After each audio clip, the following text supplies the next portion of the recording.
ठीक है, तो आज की इस डीप ड्राइव में हम एक बहुत ही दिलचस्प टॉपिक पे बात करने वाले हैं। हम्म जरा एक बहुत बड़ी मल्टीनेशनल कंपनी की कल्पना कीजिए। हाँ, मतलब एक ऐसी कंपनी जिसका बिजनेस पूरी दुनिया में फैला हुआ हो। बिल्कुल, एक ऐसी कंपनी जो दशकों से काम कर रही है। अब सोचिए कि उस कंपनी के हर एक आधिकारिक मेमो पर, हर एक फाइनेंशियल दस्तावेज पर उनके मुख्य अकाउंटेंट का एक रूटीन हस्ताक्षर होता आया है। और सच कहें तो कोई भी उस सिग्नेचर को इतना ध्यान से नहीं देखता। एग्जैक्टली वो बस वहां होता है। वो देखने में बहुत ही उबाऊ और साधारण लगता है, लेकिन असल में वो एक बहुत गहरी चीज का प्रतीक है। मतलब एक तरह की स्थिरता का प्रतीक है, राइट? हाँ, स्थिरता का। वो खामोश हस्ताक्षर दुनिया को ये बताता है कि कंपनी का हिसाब किताब सही हाथों में है, सिस्टम काम कर रहा है और कंपनी किसी एक व्यक्ति के मूड या फैसलों पर निर्भर नहीं है। बिल्कुल, वो एक तय प्रक्रिया से चल रही है। सही कहा। लेकिन अब सोचिए, अचानक एक दिन कंपनी के बोर्ड रूम से ये घोषणा होती है कि कल से उस बोरिंग अकाउंटेंट का हस्ताक्षर हर दस्तावेज से हटा दिया जाएगा। अच्छा। हाँ, और उसकी जगह सीधे कंपनी के सीईओ का एक बड़ा सा चमकता हुआ ऑटोग्राफ हर मेमो पर छपेगा। तो क्या ये सिर्फ एक डिजाइन का बदलाव है? नहीं, बिल्कुल नहीं। ये अधिकार और सत्ता के केंद्र में एक बहुत बड़ा शिफ्ट है। एग्जैक्टली ये बताता है कि अब सिस्टम से ज्यादा उस कुर्सी पर बैठा व्यक्ति महत्वपूर्ण हो गया है। और आज की हमारी इस चर्चा में हम कुछ ऐसे ही एक ऐतिहासिक बदलाव की गहराई में जा रहे हैं। जो कि जून 2026 से अमेरिकी डॉलर के डिजाइन में होने वाला है। हाँ, तो हमारे पास जो स्रोत हैं उनमें इस बात का बहुत गहराई से विश्लेषण किया गया है कि जून 2026 से अमेरिकी नोटों पर एक नया हस्ताक्षर देखने वाला है। और मैं बता दूं कि यह कोई ऐसा वैसा बदलाव नहीं है जिसे बस नजरअंदाज कर दिया जाए। अगर हम इस पूरे मामले की जड़ों में जाएं, तो हम 1861 से चले आ रही एक ठोस प्रशासनिक परंपरा के अंत की बात कर रहे हैं। ज्यादा पुरानी परंपरा। हाँ, एग्जैक्टली। 165 साल से भी अधिक समय से अमेरिकी मुद्रा को ब्यूरोक्रेसी या नौकरशाही की निरंतरता का एक ऐसा खामोश प्रतीक माना जाता रहा है जो कभी नहीं बदलता। 1861 का समय तो मुझे जहां तक याद आ रहा है वो अमेरिका में सिविल वॉर यानी गृह युद्ध का दौर था, राइट? बिल्कुल सही सोचा आपने। उस समय कागजी मुद्रा की शुरुआत हुई थी, जिन्हें ग्रीनबैक्स कहा जाता था। उस भयंकर उथल-पुथल के दौर में जब देश बंट रहा था, तब मुद्रा पर ब्यूरोक्रेट्स के हस्ताक्षर होने का एक बहुत बड़ा मतलब था। क्या मतलब था उसका? इसका मतलब था लोगों को ये भरोसा दिलाना कि सरकार का खजाना सुरक्षित है। राजनीति में चाहे कोई भी आए, कोई भी जाए, चुनाव के नतीजे कुछ भी हों, लेकिन देश की अर्थव्यवस्था एक न्यूट्रल और स्थिर तरीके से काम करती रहेगी। मतलब डॉलर पर मौजूद वो हस्ताक्षर इसी भरोसे का एक एग्रीमेंट था। हाँ, लेकिन अब जो नया फैसला लिया गया है, वो उस पूरी वैचारिक नींव को एक झटके में बदल देने वाला है। और यही बात इस टॉपिक को इतना दिलचस्प बनाती है। हमारा आज का मिशन सिर्फ न्यूज़ पढ़ना नहीं है, बल्कि इस बदलाव के पीछे के असली कारणों को समझना है। बिल्कुल। तो चलिए सीधे ज़मीनी हकीकत पर आते हैं कि आखिर बदल क्या रहा है। हाँ, तो जो ब्लूप्रिंट सामने आया है, उसके अनुसार ये बदलाव जून 2026 में जारी होने वाले नए $100 के नोट से शुरू होगा। तो क्या वो नोट देखने में बिल्कुल अलग होगा? भौतिक रूप से वो बिल्कुल वैसा ही लगेगा। उसका पेपर, उसकी इंक, उसके वाटरमार्क और तमाम सिक्योरिटी फीचर्स बिल्कुल वही रहेंगे। तो बदलाव सिर्फ निचले हिस्से में होगा जहां वो इंस्टीट्यूशनल सिग्नेचर्स होते हैं। एग्जैक्टली वहां एक बहुत बड़ा उलटफेर होने वाला है। इसे समझने के लिए हमें पुराने मानक को देखना होगा। 1861 से लेकर आज तक आप कोई भी अमेरिकी नोट उठाकर देख लीजिए, उस पर हमेशा दो बहुत ही महत्वपूर्ण हस्ताक्षर होते हैं। एक तो शायद ट्रेजरी सेक्रेटरी का होता है। हाँ, एक ट्रेजरी सेक्रेटरी का होता है जो कि वित्त मंत्रालय का प्रमुख होता है, और दूसरा होता है यूएस ट्रेजरर का। यूएस ट्रेजरर मतलब जो खजाने की देखरेख करता है। बिल्कुल, ये वो अधिकारी होता है जो सीधे तौर पर देश के खजाने के लिए जिम्मेदार होता है। इन दो हस्ताक्षरों का होना एक तरह का शक्ति संतुलन था, एक पॉलिसी बनाने वाले का और एक खजाने की रक्षा करने वाले का। लेकिन अब नए नियम में क्या होगा? नए प्रस्तावित नियम के तहत ट्रेजरी सेक्रेटरी के हस्ताक्षर तो अपनी जगह पर कायम रहेंगे, लेकिन यूएस ट्रेजरर का वो ऐतिहासिक हस्ताक्षर पूरी तरह से हटा दिया जाएगा। और उसकी जगह सीधे तौर पर वर्तमान राष्ट्रपति यानी सिटिंग प्रेसिडेंट का हस्ताक्षर जोड़ दिया जाएगा। बाप रे! लेकिन यहाँ मुझे एक बात खटक रही है। क्या? क्या हम इस बात का राई का पहाड़ तो नहीं बना रहे हैं? मेरा मतलब है, आम इंसान कभी नोट पर साइन चेक करके थोड़ी ना खरीदारी करता है। वो तो है, लेकिन हाँ, अगर ये बदलाव इतना बड़ा है तो लोगों के मन में एक पैनिक भी तो आ सकता है। मान लीजिए मेरे पास पुराने $100 के नोट रखे हैं जिन पर जेनेट येलन के हस्ताक्षर हैं। मैं समझ रही हूँ आप क्या पूछना चाह रहे हैं। हाँ, मतलब अगर कल से नए नोटों पर सीधे राष्ट्रपति के हस्ताक्षर होंगे तो क्या वो पुराने नोट अचानक से अपनी अहमियत खो देंगे? क्या वे रद्दी बन जाएंगे? नहीं नहीं, ये एक बहुत ही वाजिब डर है, लेकिन ऐसा बिल्कुल नहीं होगा। फेडरल रिजर्व और ट्रेजरी ने ये बहुत स्पष्ट कर दिया है कि पुराने सभी नोट पूरी तरह से लीगल टेंडर बने रहेंगे। मतलब उनकी कीमत में कोई कमी नहीं आएगी? 1 सेंट की भी नहीं। लीगल टेंडर का मतलब ही यही है कि कानूनन वे कर्ज चुकाने और लेन देन के लिए पूरी तरह से मान्य हैं। ये जो बदलाव है, ये केवल फ्यूचर के लिए है, यानी सिर्फ भविष्य में छपने वाले नोटों के लिए। और ये सब रातों रात तो नहीं होने वाला होगा? बिल्कुल नहीं। ट्रेजरी इसे बहुत ही सधे हुए चरणों में लागू कर रही है। उन्होंने शुरुआत के लिए $100 के नोट को ही चुना है, और ये भी अपने आप में अहम है। हाँ, $100 का नोट तो दुनिया भर में सबसे ज्यादा चलता है। एग्जैक्टली। ये सिर्फ अमेरिका के अंदर ही नहीं चलता, बल्कि दुनिया भर के सेंट्रल बैंक्स के रिजर्व में रखा जाता है। जब $100 के नोट पर यह बदलाव सफलतापूर्वक लागू हो जाएगा, उसके बाद ही इसे धीरे धीरे 50 और 20 के नोटों पर उतारा जाएगा। ताकि मार्केट में कोई पैनिक ना फैले, राइट? हाँ, ताकि ग्लोबल मार्केट में कोई अस्थिरता ना आए। ये तो समझ में आता है कि वे इकोनॉमी को शॉक नहीं देना चाहते, लेकिन एक सवाल दिमाग में घूम रहा है। बताइए। अगर पुराने नोट बिल्कुल सही तरीके से काम कर रहे हैं, ग्लोबल मार्केट में डॉलर का दबदबा कायम है, तो फिर इस इतने बड़े बदलाव की जरूरत ही क्या थी? 165 साल से जो चीज बिना किसी खराबी के चल रही है, उसे फिक्स करने की क्या जरूरत आ पड़ी? ये बहुत ही क्रिटिकल सवाल है। और सबसे अहम बात, ये ठीक जून 2026 का ही समय क्यों चुना गया? ये कोई रैंडम या इत्तेफाक से चुना गया साल तो बिल्कुल नहीं लगता। आप बिल्कुल सही सोच रहे हैं। ये कोई इत्तेफाक नहीं है। 2026 अमेरिका के इतिहास में एक बहुत ही बड़ा मील का पत्थर है। ये अमेरिका की स्वतंत्रता की 250वीं वर्षगांठ है। ओहो, मतलब यूएस सेमी क्विंसेंटेनियल वाला मामला। एग्जैक्टली। 1776 से लेकर 2026 तक का ये सफर एक बहुत बड़ा राष्ट्रीय उत्सव होने वाला है, और प्रशासन इस ऐतिहासिक अवसर को इस मुद्रा के बदलाव के साथ सीधे तौर पर अलाइन कर रहा है। तो क्या ये मान लिया जाए कि ये सिर्फ एक जश्न मनाने का तरीका है? जैसे कई बार कोई खास सालगिरह होती है तो सरकारें कोई मेमोरियल सिक्का या विशेष डाक टिकट निकाल देती हैं। क्या ये वैसा ही कुछ है? नहीं, ये किसी स्मारक सिक्के या डाक टिकट से बहुत अलग और बहुत आगे की बात है। अच्छा, वो कैसे? देखिए, अगर आपको सिर्फ जश्न मनाना होता तो आप एक लिमिटेड एडिशन का नोट छाप सकते थे, जो कुछ समय बाद सर्कुलेशन से बाहर हो जाता। लेकिन यहाँ तो पूरी की पूरी मुख्य मुद्रा का बुनियादी डिजाइन बदला जा रहा है। हाँ, ये बात तो है। इसे राष्ट्रीय आर्थिक मजबूती और उस समय के वर्तमान नेतृत्व को एक ट्रिब्यूट के रूप में डिजाइन किया गया है। यहाँ एक बात बहुत ही रोचक हो जाती है। मतलब इसका लक्ष्य बहुत स्पष्ट है कि एक बहुत बड़ी राष्ट्रीय उपलब्धि को सीधे तौर पर सिटिंग एडमिनिस्ट्रेशन की छवि के साथ हमेशा के लिए जोड़ देना। बिल्कुल, ये एक बहुत ही सोची समझी रणनीति लगती है, जहां राष्ट्र के गौरव को और सत्ता के वर्तमान चेहरे को एक ही कागज पर फिट किया जा रहा है। जरा सोचिए, मुद्रा कोई ऐसी चीज तो है नहीं जिसे आप किसी म्यूजियम में जाके देखते हैं। ये हर इंसान की जेब में होती है।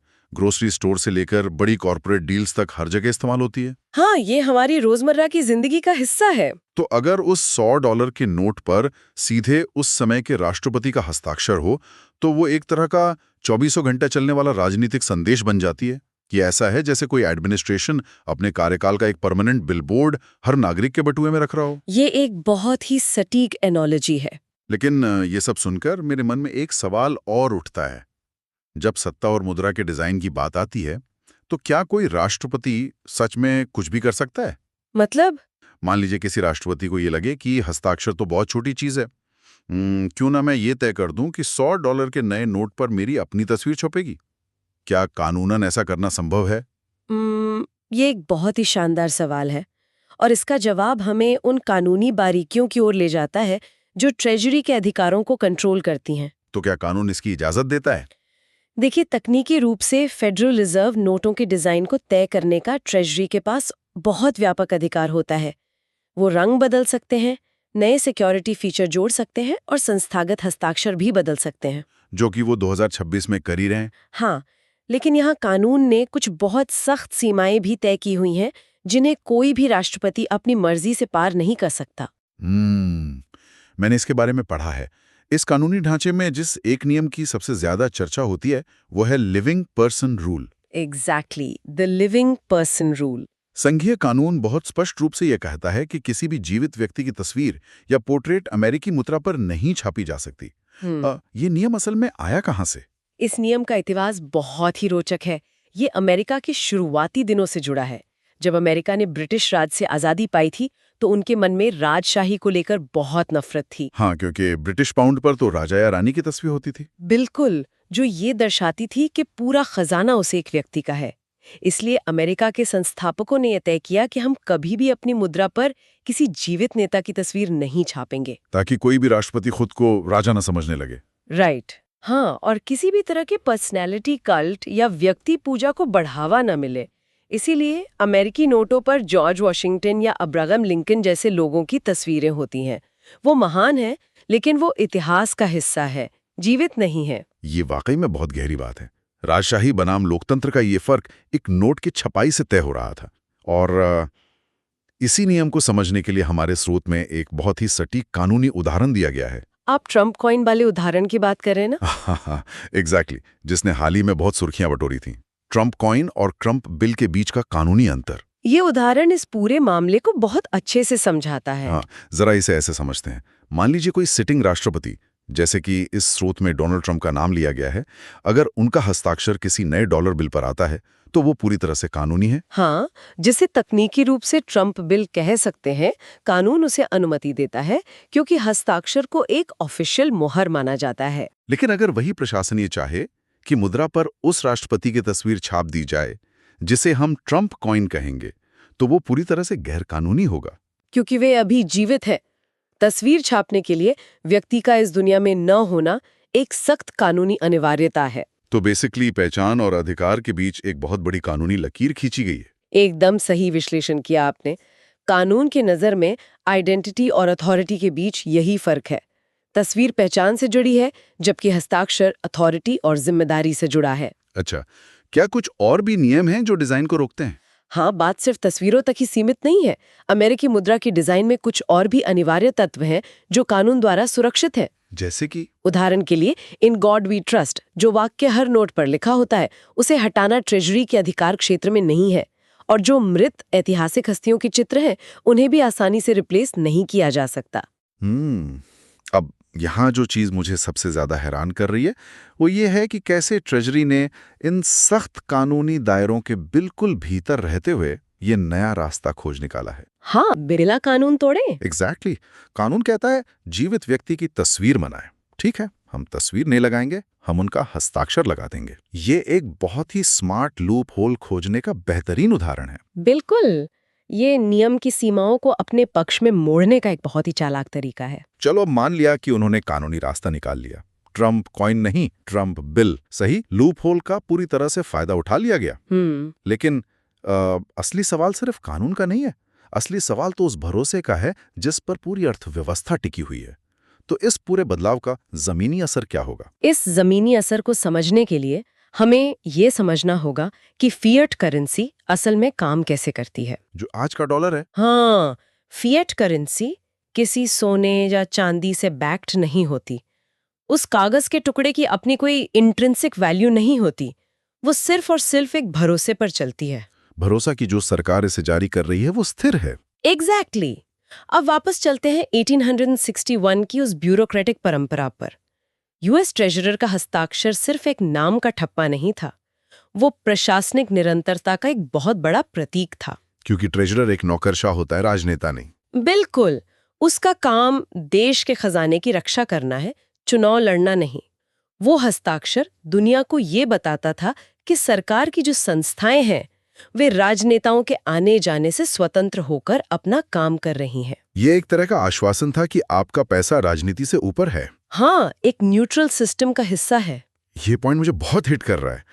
तो जब हम उस शांत और न्यूट्रल नौकरशाह के हस्ताक्षर को हटाकर सीधे उस देश के सबसे शक्तिशाली राजनीतिक व्यक्ति यानी राष्ट्रपति के हस्ताक्षर को वहां रख देते हैं, तो मुद्रा का पूरा कैरेक्टर ही बदल जाता है। प्रेजेंटेशन बन गई है।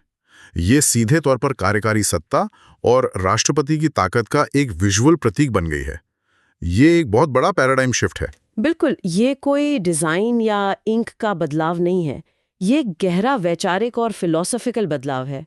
दशकों से अमेरिकी नागरिकों ने अमेरिकी डॉलर को एक तटस्थ चीज के रूप में देखा है। मतलब आपने कभी किसी को ये कहते नहीं सुना होगा कि ये रिपब्लिकन पैसा है या डेमोक्रेटिक पैसा है। एग्जैक्टली ये सिर्फ पैसा होता था, सिर्फ डॉलर, और ट्रेजरर का हस्ताक्षर उसी न्यूट्रलिटी की गारंटी हुआ करता था। लेकिन इस नए कदम से वो न्यूट्रलिटी कहीं ना कहीं धूमिल होती हुई दिख रही है। हाँ, अब जब 2026 के बाद कोई व्यक्ति $100 का नया नोट अपने हाथ में लेगा, तो वो सिर्फ बेंजामिन फ्रैंकलिन की तस्वीर नहीं देखेगा, बल्कि वो उस समय के एक राजनीतिक रूप से पावरफुल राष्ट्रपति का हस्ताक्षर भी देखेगा। ये पैसे को पॉलिटाइज करने की दिशा में एक बहुत बड़ा कदम है।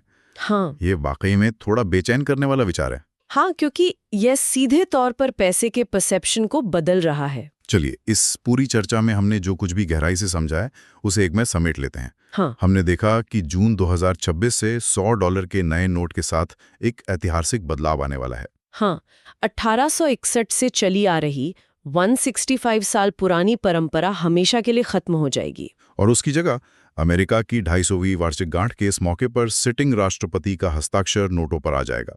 और हमने ये भी समझा कि कैसे फेडरल लॉ का लिविंग पर्सन नियम जीवित व्यक्ति की तस्वीर छापने से तो मना करता है, लेकिन प्रशासन ने हस्ताक्षर के जरिए अपना पावर प्रोजेक्ट करने का एक कानूनी तरीका खोज लिया है। एग्जैक्टली। और सबसे बड़ी बात, इस पूरी चर्चा की प्रासंगिकता क्या है? एक आम इंसान को इन सब ऐतिहासिक बातों की परवाह क्यों करनी चाहिए? क्योंकि हमारी जेब में रखा पैसा केवल कागज का टुकड़ा नहीं है। बिल्कुल, ये इस बात का एक जीता जागता सबूत है कि सत्ता और प्रशासनिक जवाबदेही का स्वरूप कैसे बदल रहा है। जब मुद्रा पर से ब्यूरोक्रेसी का वो सुरक्षित निशान हटाकर सीधे एक राजनीतिक नेतृत्व का निशान लगाया जाता है, तो यह हमें बताता है कि वो समाज अब अपनी संस्थाओं को कैसे देख रहा है। ये बदलाव हमें ये भी सोचने पर मजबूर करता है कि क्या हम अपनी संस्थाओं की उस खामोश स्वतंत्रता को ज्यादा महत्व देते हैं, या हम सत्ता के स्पष्ट प्रतीकों की तरफ ज्यादा आकर्षित हो रहे हैं। हाँ, जब पैसे जैसी बेसिक चीज अपना न्यूट्रल कैरेक्टर खोने लगती है, तो ये एक बहुत बड़े सामाजिक बदलाव का इशारा होता है। बिल्कुल सही कहा आपने। और यहीं पर इस चर्चा को खत्म करते हुए एक ऐसा विचार सामने आता है जिस पर हम सबको गहराई से सोचना चाहिए। जरा सोचिए, अगर सिर्फ एक हस्ताक्षर के बदलाव के जरिए मुद्रा जैसी चीज के इतने बड़े प्रतीकात्मक महत्व को एक तटस्थ ब्यूरोक्रेसी से हटाकर सीधे एक व्यक्ति के इर्द गिर्द केंद्रित किया जा सकता है, तो आगे क्या होगा? ये एक बहुत ही बड़ा सवाल है। क्या ये संभव है कि भविष्य में अन्य पारंपरिक रूप से न्यूट्रल राष्ट्रीय संस्थाएं भी इसी रास्ते पर चलें? चाहे वो वैज्ञानिक संस्थाएं हों, स्वास्थ्य विभाग हों या डेटा जारी करने वाले सांख्यिकी विभाग हों? क्या हर नया प्रशासन इन संस्थाओं को अपने पर्सनल ब्रांड के रूप में ढालने की कोशिश करेगा? एग्जैक्टली। क्या हमारी मुद्रा का डिजाइन, जो कभी 165 सालों तक स्थिरता का प्रतीक था, अब हर 4 साल में चुनाव के नतीजों के साथ बदलने वाला एक नया राजनीतिक अखाड़ा बन जाएगा? ये तो आने वाला वक्त ही बताएगा। हाँ, याद कीजिए हमारी वो शुरुआत वाली कंपनी एनालॉजी। अगर हर नया सीईओ आते ही हर छोटे बड़े मेमो पर अपना ऑटोग्राफ बदलने लगे, तो क्या दुनिया उस कंपनी को स्थिर मानेगी? या ये मान लेगी कि वो कंपनी अब सिर्फ पीआर का मंच बनकर रह गई? बिल्कुल। ये एक ऐसा सवाल है जिसका जवाब किसी किताब में नहीं, बल्कि आने वाले वर्षों में हमें